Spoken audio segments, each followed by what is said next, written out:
Magandang umaga po sa ating lahat, mga ginigiliw, mga minamahal ng Panginoon.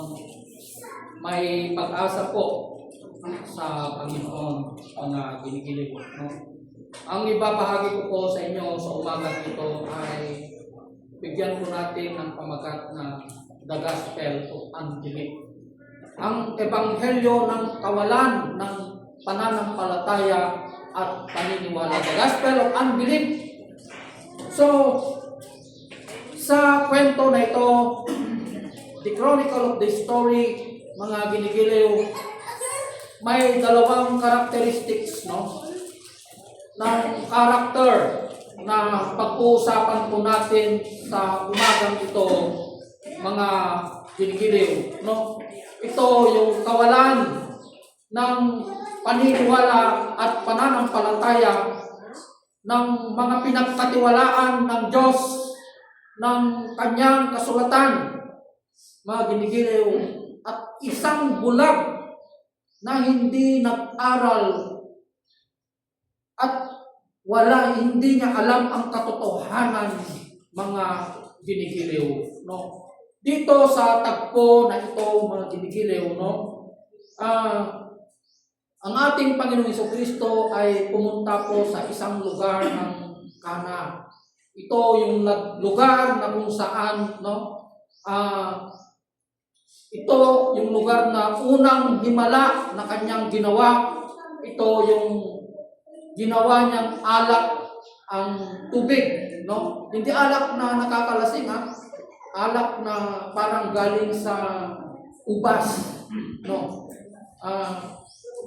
At dito, no, sa pangalawang pagkakataon, mga ginigiliw, gumawa ulit ng ating Panginoong Jesucristo ng himala na kung saan ang isang bulag, no, na siya ay wala siyang alam, mga ginigiliw, sa salita ng Diyos, pero ang Diyos nakikita niya ang puso ng isang tao, kaya't naranasan ng bulag na ito ng kagalingan, mga ginigiliw. No, katulad po ng sinasabi ng kasulatan, mga ginigiliw, hindi po natin mararanasan ang himala, ang milagro ng Diyos, kung hindi po natin kayang sumunod sa salita ng ating Panginoong Jesucristo, mga ginigiliw, katulad ng tagpo na ito na pag-aaralan po natin ngayong umaga, the chronicle of the Gospel of Jesus Christ, mga ginigiliw. Ito yung salaysay patungkol sa ebanghelyo ng ating Panginoong Jesucristo sa mga unbelief, sa mga walang paniniwala at may paniniwala na bulag, mga ginigiliw. Alam niyo yung kwento na ito, yung takbo ng kwento na ito, mga ginigiliw, no? Hindi yung putik. Ang ginawa kasi ng ating Panginoong Jesucristo, kumuha siya ng putik at ipinahid niya sa mata ng bulag na ito at sinabi niya sa bulag, pumunta ka sa Siloy at doon ikaw ay maghugas-hugasan mo ang iyong mga mata, sabi niya po, mga ginigiliw. Hindi po nagpatumpik-tumpik yung bulag na ito, mga ginigiliw. Pumunta siya kaagad sa Siloy at nilinisan niya ang kanyang mata at naranasan niya ang milagro ng Diyos. Siya ay muling nakakita, mga ginigiliw. Alam niyo, hindi yung putik, hindi po yung putik ang nagpagaling sa mata ng bulag na ito, ha? Hindi po yung putik, no? Kundi ang nagpagaling sa bulag na ito ay walang iba kundi ang kanyang paniniwala, pananampalataya at pagsunod sa ating Panginoong Jesucristo, mga ginigiliw. Kung ikaw ay isang bulag, susundin mo kayang magsasabi sa'yo, "Oh, tumayo ka dyan, halika dito at lagyan ko ng putik yung mata mo. Punta ka nga dun sa ilog, tapos linisan mo yung mata mo." Sabi niya. Yung bulag na ito, kung hindi niya sinunod, ibig sabihin, hindi niya mararanasan ang hiwaga ng Diyos, mga ginigiliw. Hindi niya mararanasan ang milagro ng ating Panginoong Jesucristo. Subalit, alam niyo ang Diyos, alam niya ang puso ng tao. Hindi siya nagdalawang isip ang bulag na ito. Nung nilagyan ng Diyos ng putik ang kanyang mata, may ibig sabihin, merong pananampalataya na tumubo, na umusbong sa puso ng bulag na ito, mga ginigiliw. Umusbong ang kanyang pananampalataya at paniniwala, sinunod niya ang salita ng Panginoon. Kaya sinasabi ko po sa inyo sa umagang ito, kung wala ang salita, hindi po natin mararanasan ang himala ng Diyos, mga ginigiliw.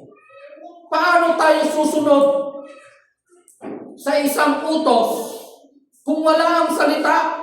Diba? So dapat may utos, may salita upang sa ganon susunod tayo.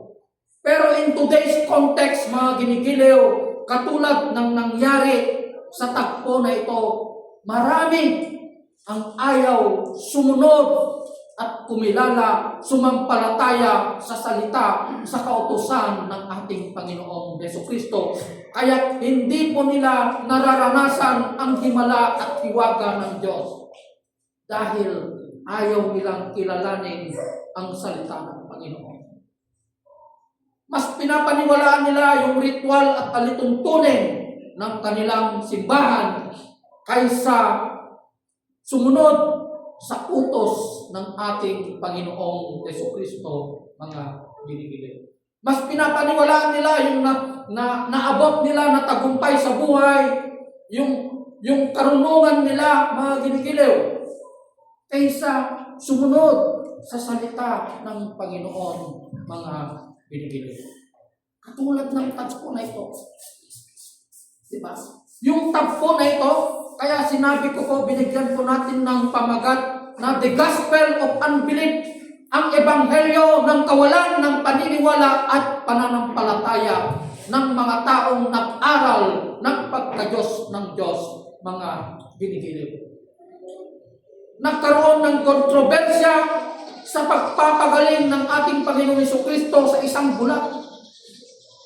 So ibig sabihin, marami ang nakakita, marami ang nakaalam sa ginawa ng ating Panginoong Jesucristo sa lugar na ito, mga ginigiliw. So, naniniwala ko na balitang-balita ito sa lahat ng mga tao na nandun sa lugar na yun. Sino ba naman ang magpapagaling sa isang tao na bulag? Diba? Sino ba naman ang magpapagaling sa isang taong bulag?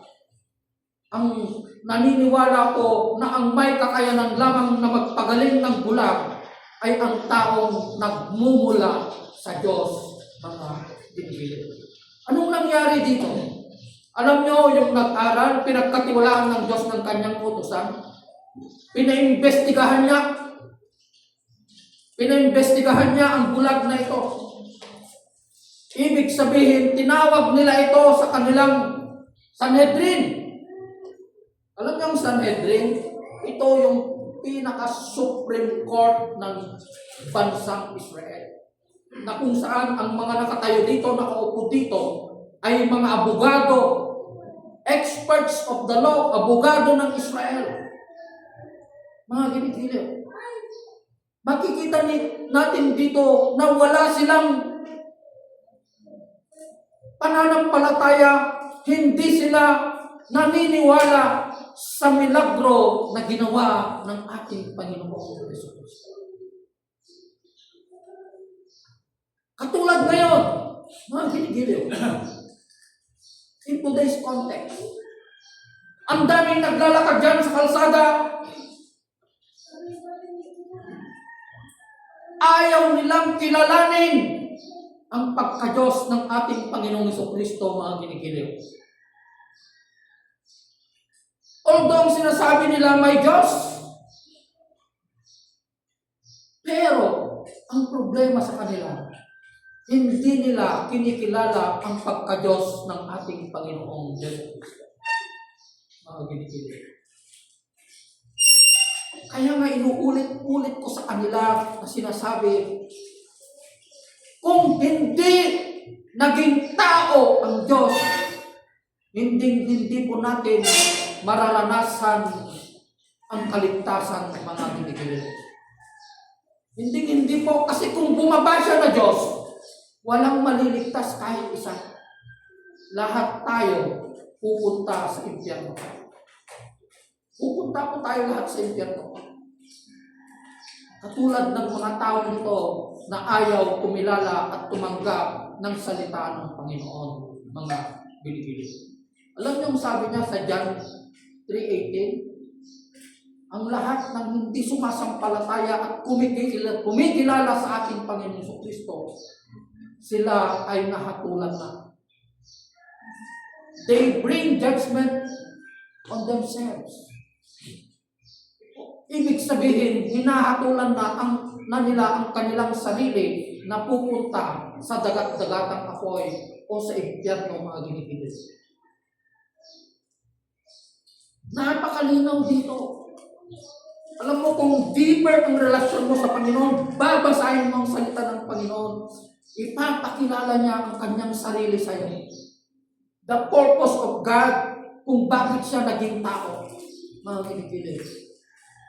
Siya ay naging tao, 100% na tao siya.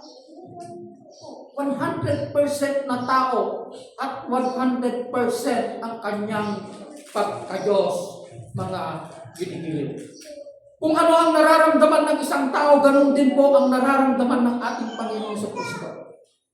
Pero, yung kasalanan, hindi niya hinawakan ang kasalanan na ginawa ng tao.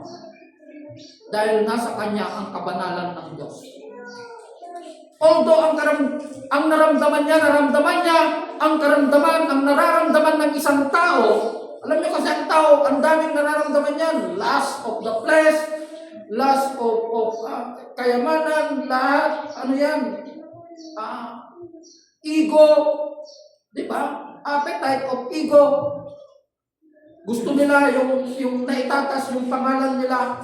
Pero ang nagkatawang tao na ito, na ating Panginoong Jesucristo, although nasa Kanya ang karakter ng isang tao, mga ginigiliw, hindi niya ginawa ang kasalanan na ginagawa ng tao. Mga ginigiliw.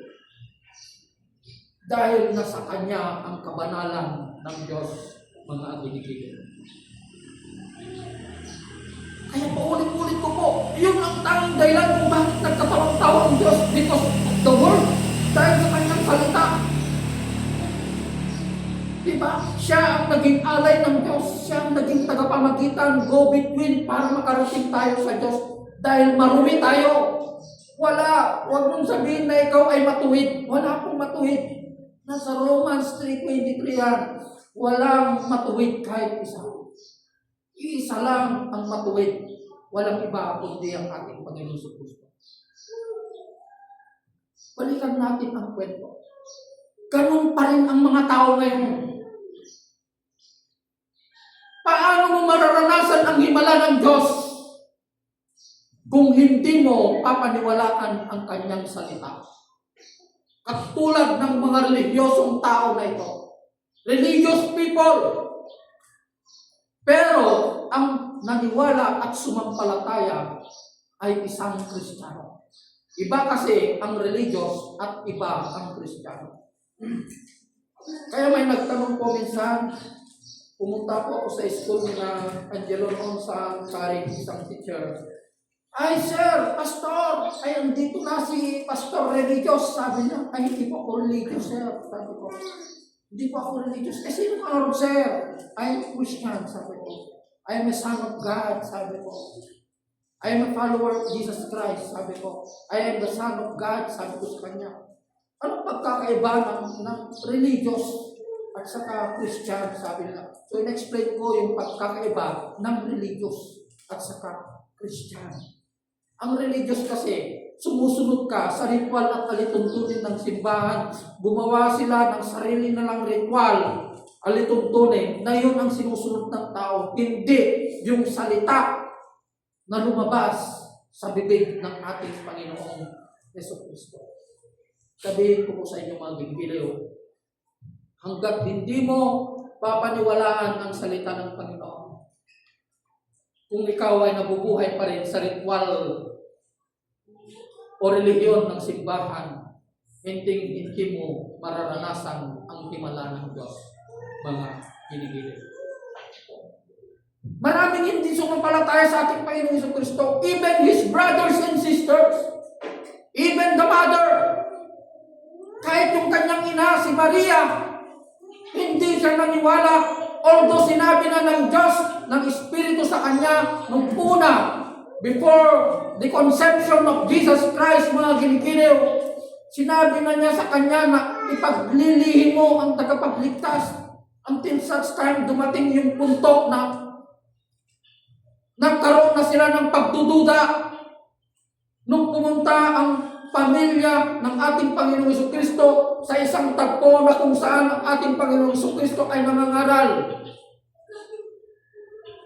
Alam niyo ang sabi ng isa na nandoon, Jesus, ang iyong ina at yung mga kapatid ay nasa labas ng sinagoga, sabi po ng isang nagsabi sa ating Panginoong Jesucristo.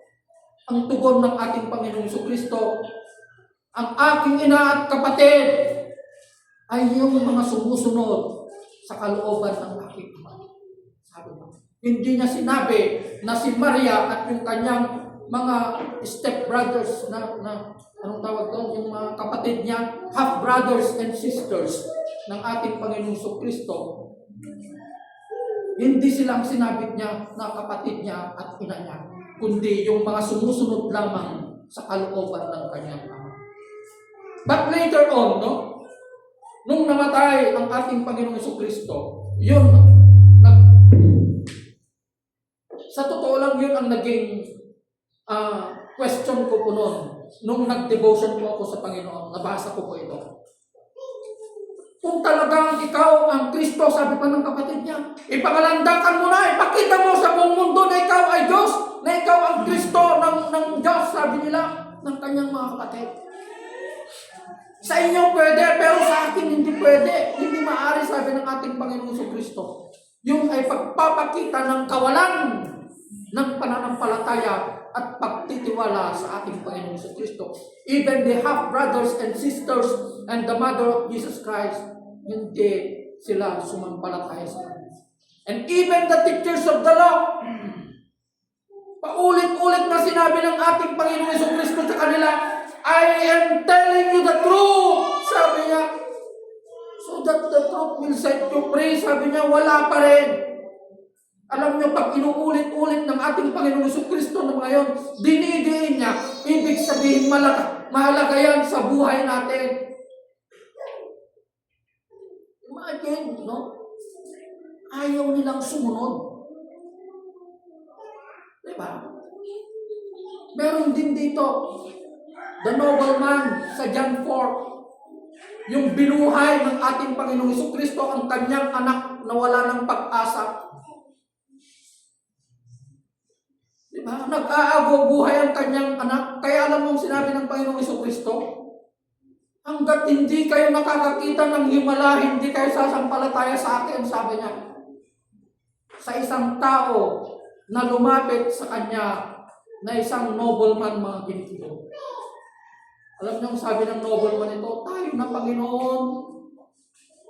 Tayo na, pagalingin niyo ang aking anak, sabi niya. Ang sabi ng Panginoong Kristo sa kanya, umuwi ka na, sabi niya. Umuwi ka na, magaling na ang inyong anak, sabi niya. At umuwi na yung tao na ito, sinalubong siya ng kanyang mga tauhan. Sinabi nila, magaling na po ang inyong anak, sabi po ng mga tauhan niya. Anong oras nangyari yun? Nagtanong pa siya. Sa ganitong oras, totoo nga, sabi niya. At ang kanyang buong pamilya ay sumampalataya sa ating Panginoong Jesucristo, mga giligilo.